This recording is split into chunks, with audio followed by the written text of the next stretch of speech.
Hi, I've got a question for you. How many people here would say they can draw?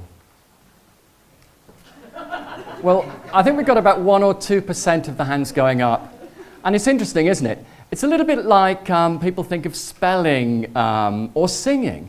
They think, well, you can either do it or you can't. But I think you can. Because when people say they can't draw, I think it's more to do with beliefs rather than talent and ability. So I think when you say you can't draw, that's just an illusion. And today I'd like to prove that to you. Now when I say draw, I'm not saying we're all going to draw like Michelangelo. We're not going to be painting the Sistine Chapel ceiling. But would you be happy if, by the end of this session, you could draw pictures a little bit like this? Or even a little bit like this? Well, actually, there's only 2 things you need to do to be able to achieve this. 1 is have an open mind. Are you up for that? Yes. And 2, just be prepared to have a go. So grab a pen and a piece of paper.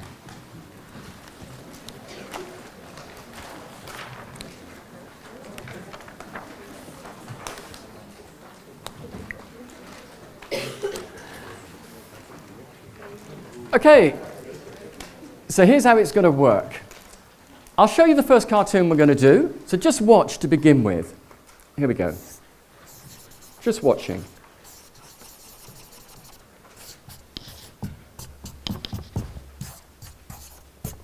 That's going to be our first cartoon. It's a character called Spike.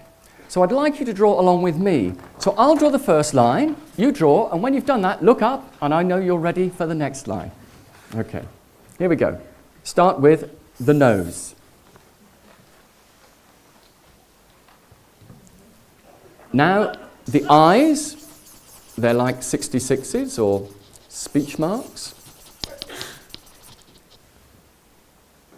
That's it. Next, the mouth. Nice big smile. Now, over here, the ear. Next, some spiky hair. Next, put the pen to the left of the mouth. Little line like that. Pen under the ear. Drop a line like that. Pen to the left of the neck. Top of the t-shirt. Line to the left. Line to the right. Just hold your drawings up and show everyone. How are we all doing? Okay.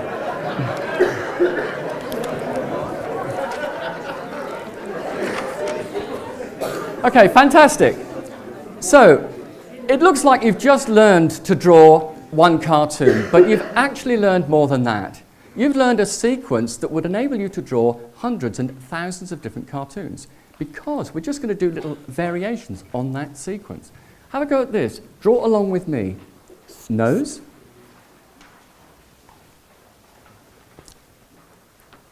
Eyes.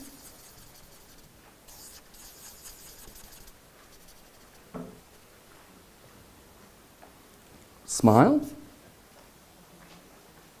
That's it. Now some hair.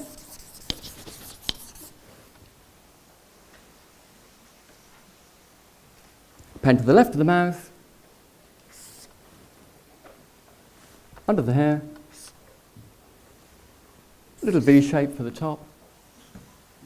Line to the left. Line to the right. So we've got another character. Let's call her Thelma. So we've got Spike and Thelma. Let's try another one. Here we go. Another little variation, getting the idea. Starting with the nose. But this time we'll change the eyes slightly. Look, 2 circles together like that. That's it. Then 2 little dots in for the eyes. And this time we'll change the mouth slightly. Watch. Little circle coloured in there. Have a go at that. Next, the ear. Now we'll have some fun with the hair, watch. Some nice curly hair.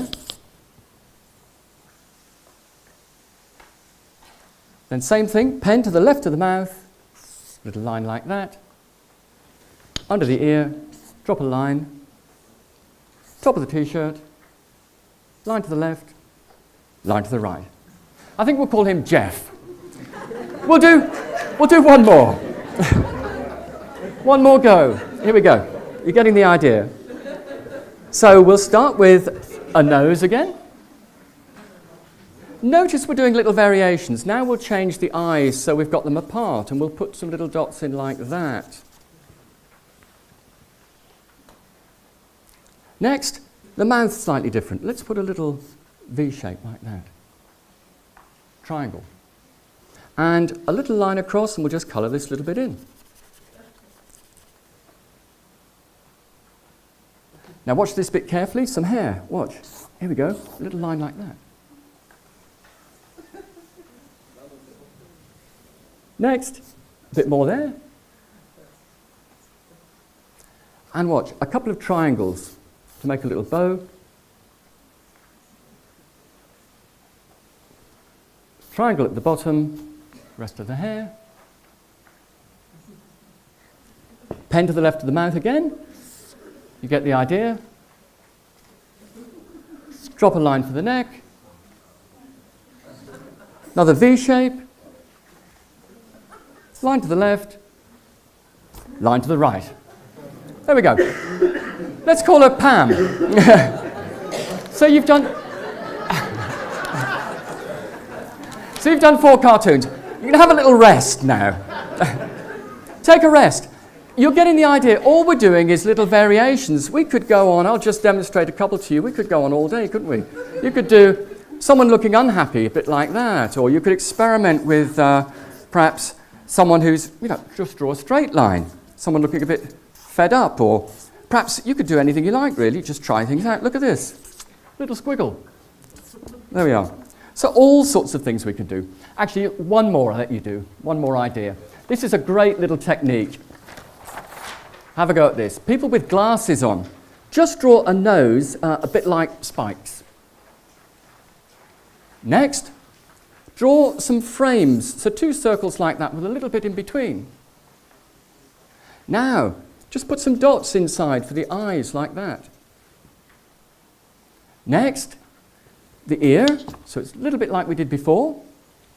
But this time, we'll join up the frames. That's it. Watch this bit.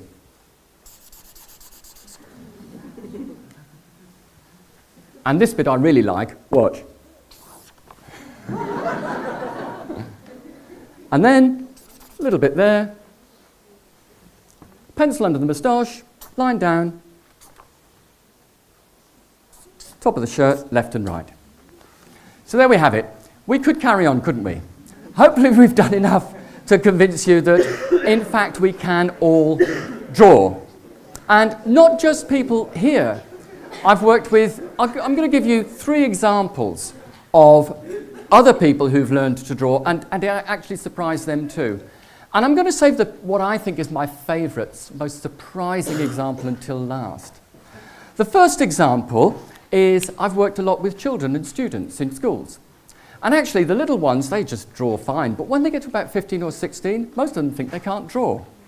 But I've worked with them. I worked this week in a school where I was coaching them on using pictures for memory. And a girl was trying to remember what red blood cells do.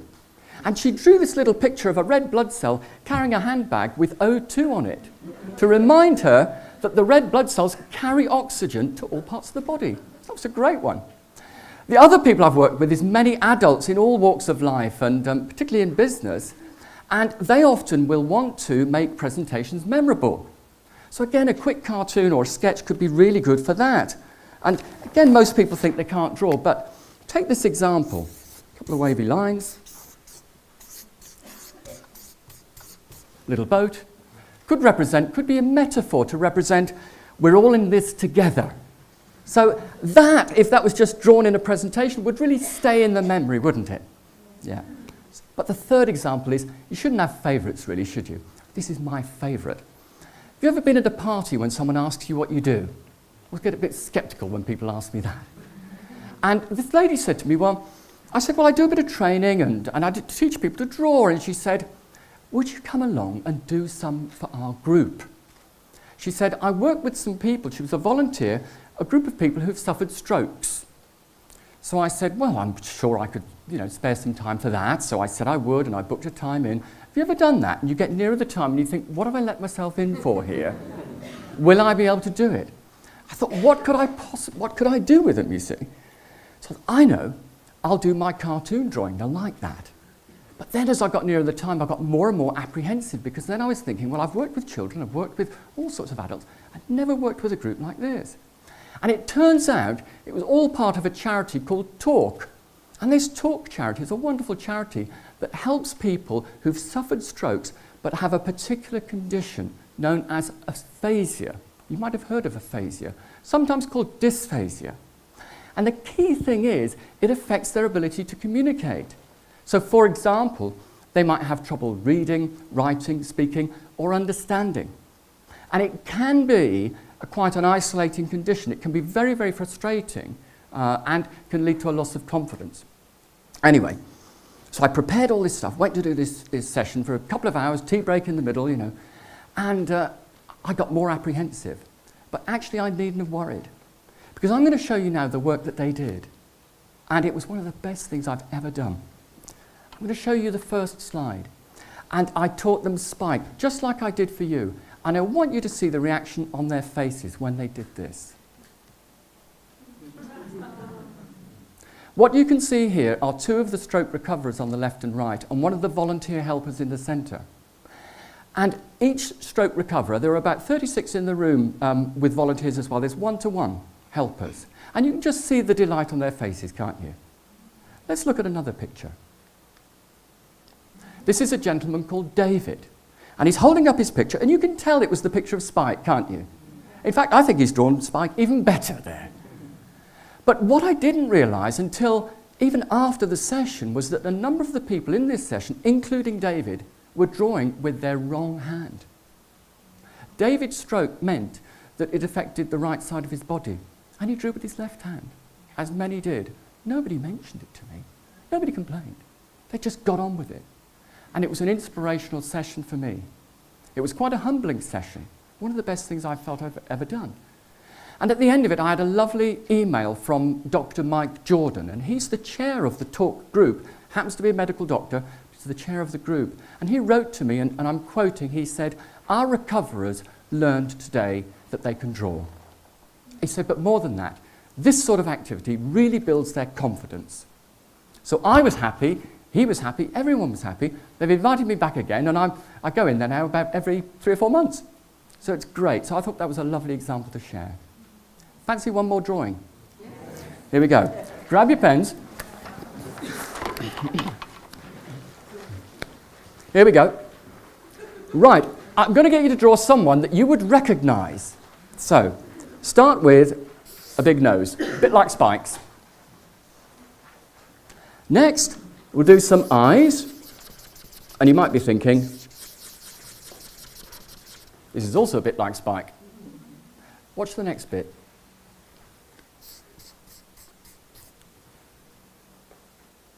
You're getting warm? There you go.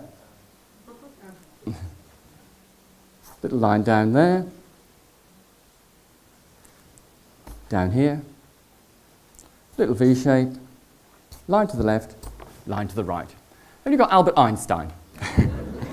So, you've got the pens with you. You've proved that you can. You've proved that you can draw. You're very welcome to take the pens with you and have a practice at home, even show somebody else. But actually, I'd like to leave you with a final thought. When you walked in here today, many of you didn't believe you could draw. And, I've got a question for you about that. How many other beliefs and limiting thoughts do we all carry around with us every day? Beliefs that we could perhaps potentially challenge and think differently about. And if we did challenge those beliefs and think differently about them, apart from drawing, what else would be possible for us all? Thank you very much.